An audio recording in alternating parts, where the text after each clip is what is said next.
अपने दैनिक जीवन में आपने अक्सर ये अनुभव किया होगा कि किसी की बातें, किसी के शब्द, किसी का व्यवहार आपको चोट पहुंचा देता है और ये हर किसी के साथ होता है।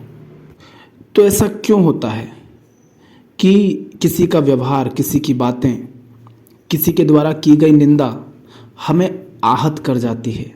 हम हर्ट क्यों हो जाते हैं? इसको हम कृष्णमूर्ति के इस कोट के माध्यम से समझने का प्रयास करेंगे।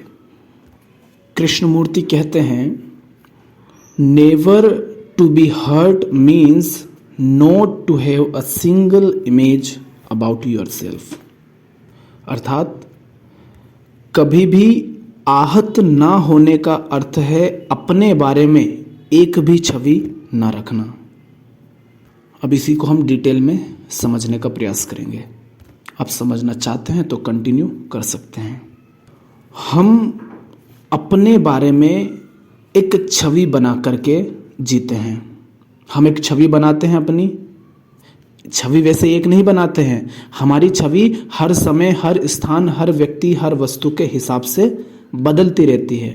तो हम अपनी छवियां बनाते हैं और उन छवियों को कुछ अर्थ दे देते हैं और उन छवियों और उन अर्थों के साथ हम आसक्त हो जाते हैं। और जैसे ही कोई उस छवि पर प्रहार करता है, उस छवि पर चोट करता है, तो हम आहत हो जाते हैं। अन्यथा शब्द तो आपके शरीर को छूते नहीं। ऐसा तो है नहीं कि उसने आपको डंडा मारा सामने वाले व्यक्ति ने, लेकिन उसके शब्द भी तो आपको आहत कर जाते हैं ना। क्यों? क्योंकि शब्द चोट कर रहे हैं उस छवि पर जो कि आपने विचारों के माध्यम से बनाई है। कई बार हम गलत होते हैं और कोई हमें गलत कह दे तो भी हमें बुरा लग जाता है। कई बार हम गलत नहीं होते हैं तब भी बुरा लग जाता है। कई बार हम देखते हैं कि सामने वाला व्यक्ति सही कह रहा है, फिर भी हम आहत हो जाते हैं। तो ऐसे अनेक तरह के अनुभव आपके होंगे जिनमें आप आहत होते हैं। क्यों? क्योंकि आपने अपने बारे में अपनी छवि बना रखी है। फिर आप ये चाहते हैं कि सामने वाला व्यक्ति आपके साथ उस छवि के अनुसार व्यवहार करे जो छवि आपने अपनी बना रखी है। छवि बनाने को ऐसे भी कह सकते हो कि हम कुछ हो करके जीते हैं, कुछ हो करके। जैसे आप किसी के माता हो सकते हैं, आप पिता हो सकते हैं, आप किसी की पत्नी हो सकते हैं, आप पति हो सकते हैं, पुत्र या पुत्री हो सकते हैं, आप बड़े भाई हो सकते हैं, आप एक शिक्षक हो सकते हैं, आप ताऊ हो सकते हैं, कुछ भी हो सकते हैं। तो इन सब के अनुसार आपने अपनी एक छवि बना ली है। आप लड़के या लड़की हैं, उसके अनुसार आपने अपनी छवि बना ली है। आप किसी व्यक्ति से उम्र में छोटे या बड़े हैं तो उसके अनुसार आपने छवि बना ली है। आपका रंग काला या गोरा है, उसके अनुसार आपने छवि बना ली है। और यदि आपने छवि बनाई है तो आपको आहत होना पड़ेगा, जो कि आप आहत होते हैं। अब जैसे इसको उदाहरण से समझो। मेरी ही बातें अक्सर कुछ लोगों को अच्छी नहीं लगती, तो उनकी वो जो मान्यता है उसको चोट लग जाती है, तो वो कुछ बुरा बोल देते हैं। बहुत सारे लोगों को अच्छा भी लगता है, समझ भी आती है बातें, उनको स्पष्टता भी मिलती है, तो वो प्रशंसा भी कर देते हैं। तो ज़्यादातर लोगों के कमेंट तो अच्छे होते हैं। अब ये जो कमेंट प्रशंसा से भरे हुए हैं, इनको पढ़कर यदि मैं स्वयं को ज्ञानी मान लूँ, ठीक, और ये मान्यता मेरे अंदर बैठ जाए और मैं अपने आप की एक छवि बना लूँ ज्ञानी की, माने स्वयं को ज्ञानी मानने लग जाऊं कि मैं तो ज्ञानी हूं। इसका अर्थ क्या हुआ? मैंने अगर स्वयं को ज्ञानी मान लिया आपकी प्रशंसा से प्रभावित होकर या किसी भी अन्य कारण से, इसका अर्थ हुआ कि अब यदि मुझे किसी ने कहा अज्ञानी या मेरी बात को किसी ने काटने का प्रयास किया तो वो बात मुझे आहत करेगी, क्योंकि मुझे माने उस छवि को आहत करेगी, क्योंकि वास्तव में मैं वो नहीं हूं, बस वो एक छवि है जो मैंने अपने बारे में बना रखी है। तो फिर मुझे आहत होना पड़ेगा। तो यदि मैं स्वयं को ज्ञानी मान लूं और फिर कोई आए और मेरी कही गई बात को काट देता है, या उससे झूठा साबित कर देता है, अथवा मुझे अज्ञानी कहता है, तो मुझे आहत होना पड़ेगा, क्योंकि तुम्हारी प्रशंसा से मैं फूल गया था और स्वयं को ज्ञानी मान बैठा था। इसी तरह से मैं जो बातें बोलता हूँ उनमें से बहुत सारी बातें ऐसी होंगी जो आपकी मान्यताओं को तोड़ती होंगी, आपके विश्वासों को तोड़ती होंगी। तो हम क्या निष्पक्ष होकर के उस बात को नहीं देखते? हम अपनी छवि को बचाने का प्रयास करते हैं, हम अपनी उस मान्यता, उस विश्वास को बचाने का प्रयास करते हैं जो हमने पाल रखी है अपने बारे में। तो जब वो टूटती है तो आपको चोट लगती है। तो कुछ लोग होते हैं फिर जो उस तरह की कमेंट करते हैं, उससे समझ आता है कि इनको चोट लगी, इनकी मान्यता टूटी। समझ रहे हैं? तो अब आपको क्या करना है? आपको मौन रह करके जब भी आपको किसी बात का बुरा लगे उस क्षण देखना है कि आपकी कौन सी छवि को ये चोट लग रही है। जैसे आप मान लीजिए शिक्षक हैं, ठीक? आपके सामने से आपका एक विद्यार्थी गुजरा, उस विद्यार्थी ने आपको नमस्कार नहीं किया, तो आप आहत हो जाएंगे।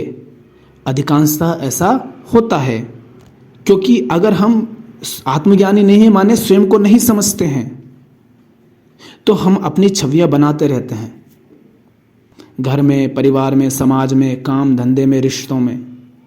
तो विद्यार्थी ने यदि आपको नमस्कार नहीं किया, प्रणाम नहीं किया, तो आपको चोट लग जाएगी। ये किसको चोट लग रही है? उस छवि को जो आपने अपने बारे में बना ली है एक शिक्षक के रूप में। अन्यथा उस विद्यार्थी के अंदर अगर आपके प्रति सम्मान होगा तो देखो, पहले तो वहां पर बहुत सारी संभावनाएं हैं। हो सकता है उसने आपको देखा ही नहीं हो सकता है उसकी आंखें आपकी तरफ रही हो पर ध्यान न रहा हो, तो आपको लगा कि उसने देखा, फिर भी प्रणाम नहीं किया और वो निकल गया, पर उसने तो देखा ही नहीं। ये भी हो सकता हो कि उसे आप पसंद ना हो सकता है कि बिल्कुल भी आपका सम्मान वो नहीं करता हो, तो वो आपसे प्रणाम भी नहीं करता। तो वहाँ कुछ भी संभावना हो सकती है, पर आपको जो चोट लग रही है वो इसलिए लग रही है क्योंकि आपने अपनी एक छवि बना ली है कि मैं शिक्षक हूँ और मेरा सम्मान होना चाहिए। कृष्णमूर्ति ने क्या कहा?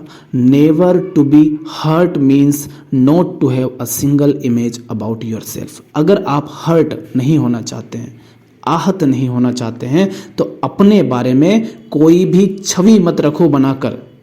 सारी छवियों को क्या करना है उसको हम आगे समझेंगे, पर उनको मत बनाओ। और चूंकि ये सब मानी हुई है तो छोड़ दो उन मान्यताओं को। अब जैसे आप पिता हैं, अब आपने अपनी एक छवि बना ली है पिता की या माता की। अब आप चाहेंगे कि आपका पुत्र या पुत्री आपके साथ इस तरह का व्यवहार करे, इस तरह की बातें करें। इन बातों पर कभी भी हमसे मुंह ना लड़ाएं, जुबान ना उठाएं, हमारे सामने सिर ना उठाएं यहाँ पर।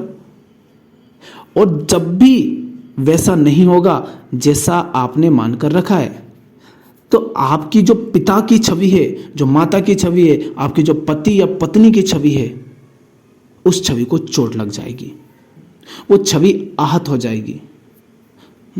फिर आप कहोगे बाप हूं मैं तेरा और तू ऐसा कर रहा है या कर रही है। तो कौन आहत हो रहा है? वो छवि आहत हो रही है जो आपने अपने बारे में बना रखी है। अब ये आपके ऊपर है। अगर आप आहत नहीं होना चाहते तो उन छवियों को पकड़कर मत बैठो। आप बड़े भाई हो और आपका छोटा भाई आपसे मुंह लड़ाने लग गया किसी बात पर, ज़्यादा ज्ञानी बन रहा है क्योंकि सचमुच में वो कुछ बातें जानकर आया है, पर आपके अहंकार को, वही अहंकार है, छवियाँ वही सब अहंकार है, सब चीज़ें एक ही है, बस अलग अलग यहाँ पर नाम अलग इस्तेमाल कर रहे हैं। यहाँ पर उसको छवि कह दिया है, नहीं तो है वो भी अहंकार ही। तो आपका छोटू भाई आया, कुछ उसने जाना समझा, पर अभी तक वो आपके दम पर जी रहा था क्योंकि आप बड़े हैं ना, वो छोटू है। अब वो आपको कुछ ज्ञान की बातें बता रहा है और आप अपने जीवन में किस तरीके से गलत निर्णय ले रहे हैं, किस तरीके से गलत जी रहे हैं, किस तरह से आप अपने अज्ञान के कारण ही अपने जीवन में दुखी हैं, वो आपको खोल खोल करके सारी बातें समझा रहा है, बता रहा है। लेकिन यहाँ पर आपकी वो जो बड़े होने की छवि है, वो जो बड़ा भाई होने की, या और भी कुछ हो सकता है, वो जो छवि है उसको चोट लगती है, वो आहत होती है। तो ये भी ध्यान रहे कि अगर आप कुछ सीखना भी चाहते हैं जीवन में तो अपनी छवियों को एक तरफ रख दो, हटा ही दो, नहीं तो सीख नहीं पाओगे। ये और मैं अपने दैनिक जीवन की ही बात कर रहा हूँ, जहाँ हम जीते हैं। आपका बॉस होगा या आप ही किसी के बॉस होंगे। कोई आया होगा आपका कर्मचारी, नहीं करा उसने नमस्कार, वजह कुछ भी हो सकती है। वैसे भी बॉस को कौन पसंद करता है? क्यों? इसलिए नहीं कि बॉस में कोई खराबी है, इसलिए कि ये बंधन ना इंसान को सुहाता ही नहीं है। तो उसने आपको नहीं करा नमस्कार, आपसे नहीं किया गुड मॉर्निंग, आपको चोट लगती है ना। ये इसलिए लगती है क्योंकि आपने अपनी एक छवि बना कर रखी है कि हाँ मैं बॉस हूँ तो ये मुझे नमस्कार करेगा, और किसको करना चाहिए? क्यों करे भाई? वो तुम नमस्कार करने के उसे पैसे दे रहे हो क्या? जिस काम के आप उन्हें पैसा दे रहे हो उस काम को करता है आकर के। वो आता है, अपने काम को करता है और अपने पैसे लेता है उसके। वो आपकी हाँ में हाँ मिलाए। ये भी होता ना कि आप कुछ बात बोल रहे हैं और आपकी हाँ में हाँ किसी ने नहीं मिलाई तो हमको बुरा लग जाता है। अरे भाई, क्यों आपकी हाँ में हाँ मिलाए हर कोई? उसको नहीं लग रही आपकी बात सही, उसको दिख रहा है कि आपकी बात गलत है या आपकी हाँ में हाँ मिलाने लायक नहीं है, तो नहीं मिलाता है। पर हम चाहते हैं चूंकि कि ये हाँ में हाँ मिलाए, इसलिए हम आहत हो जाते हैं। तो वही बात कृष्णमूर्ति कह रहे हैं, अगर आपके बारे में अपनी कोई भी छवि है तो आपको आहत होना पड़ेगा। आप यदि आहत नहीं होना चाहते तो अपने बारे में जो भी छवियां हैं उन छवियों को बह जाने दो। तेनू शर्म नहीं आती? तू छोटा सा होकर के बड़ों से ऐसे बातें करता है? ये क्या है? ये छवियों को चोट लग रही है। तो शायद आप समझ गए होंगे कि किस तरह छवियां हम बनाते हैं और किस तरह उनको चोट लगती है। तो अब अपने दैनिक जीवन में देखिए, चाहे आप भाई हो, बहन हो, माता हो, पिता हो, कोई कर्मचारी हो, बॉस हो, शिक्षक हो, जो भी आप हैं, जहाँ भी आप अपने आप को कुछ मानते हैं कि हाँ यहाँ पर मैं ये हूँ, इस रिश्ते में, इस संबंध में मैं ये हूँ, तो उससे संबंधित जो छवि है वो देखिए और उसको पकड़ कर मत बैठिए, उससे आसक्त मत रहिए। और जब भी कहीं किसी बात से आहत हो तब तुरंत प्रतिक्रिया मत करिए, रुकिए और ठहरिए कि क्यों चोट लगी, जानिए उसको और अपनी छवियों को मजाक बना लो। देखो, तभी आप जीवन में मौज से जी पाएंगे और दुख भी आपका तभी मजाक बन पाएगा। नहीं तो ये सब चीज़ें इंसान के जीवन को नर्क कर देती है। हमारा उद्देश्य ये नहीं है कि हम ज्ञान बहुत सारा इकट्ठा कर लें, हमें एक मौज का जीवन जीना है, दुख से मुक्त जीवन, बेचैनी तनाव से मुक्त जीवन। और फिर कबीर साहब हैं, निंदक नीरे राखिए आंगन कुटी छवाए, बिन पानी साबुन बिना निर्मल करे सुहाए। निंदकों को जितना हो सके पास रखिए। और 3 तरह के निंदक होते हैं, ध्यान रखिए, और भी हो सकते हैं, हम 3 तरह की बात करेंगे। एक वो होते हैं जो आपकी निंदा करते हैं इस उद्देश्य से कि आपको बुरा लग जाए। और कोई व्यक्ति किस उद्देश्य से हमारी निंदा कर रहा है हम नॉर्मली ये समझ जाते हैं, थोड़ा सा अगर उस बात पर ध्यान दे तो। और कौन व्यक्ति हमारी निंदा कर रहा है इससे समझ आ जाएगा। तो जब कोई व्यक्ति आपकी निंदा कर रहा है इसी उद्देश्य से कि आपको बुरा लग जाए, तो उसका सबसे अच्छा जवाब यह है कि आप उसकी बात का बुरा ही ना लगाएं। उसका उद्देश्य क्या था कि आपको बुरा लग जाए, आपने बुरा माना ही नहीं उसकी बात का, तो क्या हुआ? वो जीत ही नहीं पाया, वो सफल ही नहीं हो पाया। सही है ना? दूसरा, कोई व्यक्ति आपकी निंदा कर रहा था इस उद्देश्य से कि आपको बुरा लग जाए, पर ऐसा करने में उसने सचमुच में आपकी एक ऐसी कमी आपके सामने उजागर कर दी जिसका आपको पता नहीं था। तो यहां पर क्या करना? यहां पर भी उसकी निंदा से हमने आहत तो नहीं हुए, साथ ही साथ उसकी निंदा का हमने फायदा उठा लिया कि धन्यवाद भैया, तू तो चाहता था कि हमें बुरा लग जाए, पर हमें बुरा नहीं लगा, बल्कि हमें हमारी खोट पता चल गई। देखो, हम थोड़े से पगले हैं, हमारी कोई कमी निकालता है हमें बुरा लग जाता है। तुम ये जो मोबाइल चलाते हो ना, ये जो लैपटॉप, कंप्यूटर, ये जो एप्स यूज़ करते हो, तुम इनमें डिफ़ॉल्ट निकाल सकते हो ना, तो वो कंपनी वाले तुम्हें पैसे देंगे क्योंकि वो अपनी इन चीज़ों को बेहतर करना चाहते हैं। अब देखो, कंपनी भी अगर अपने प्रोडक्ट को बेहतर करना चाहती है तो वो चाहती है कि जो भी कमी हो हमें वो पता चले, कैसे पहले मोबाइल, कार और अनेक तरह की चीज़ें कम क्वालिटी की आती थी, उनमें अनेक कमियां रहती थी। धीरे धीरे ही तो वो सुधरी ना। कैसे सुधरी? उनकी कमियां पता चली तो उनको ठीक किया गया, तो वो बेहतर होती चली गई। आप भी बेहतर होना चाहते हैं तो निंदकों को पास रखिए। ऐसे जो आपकी निंदा निकाल सके, आपकी कमियां आपके सामने उजागर कर सकें, उनको पास रखिए।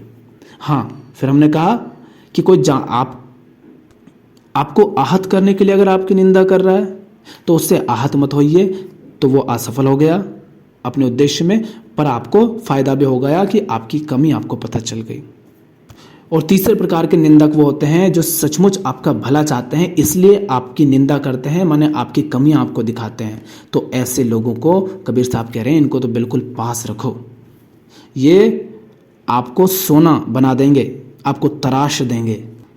ये बहुत अच्छे लोग होते हैं, ये आपका भला चाहते हैं, इसलिए ये आपकी कमी निकाल रहे हैं। तो ऐसे जो लोग हैं जो आपकी कमियां इसलिए निकाल रहे हैं, आपकी खोट आपको इसलिए दिखा रहे हैं, आपकी निंदा इसलिए कर रहे हैं ताकि आपका भला हो, ताकि आप उनमें सुधार कर सकें और अपने आप को बेहतर बना सकें। तो इनकी बातों का तो बुरा लगाने की कोई आवश्यकता नहीं है, तो यहाँ तो आहत होने की भी ज़रूरत नहीं है। तो हमने कहा सबसे पहले तो अपनी छवियों को मजाक बना दो, उनसे चिपको नहीं। कोई आपको आहत करने के उद्देश्य से निंदा करे तो उससे आहत मत होइए, इसी में उसकी असफलता है और आपकी सफलता है। और कोई आपकी निंदा करे आपको आहत करने के उद्देश्य से, पर उसकी निंदा सच्ची है तो उसका फ़ायदा उठा लीजिए बिना आहत हुए। और तीसरी, यदि कोई आपकी निंदा करे, आपकी खोट निकाले ताकि आप उसे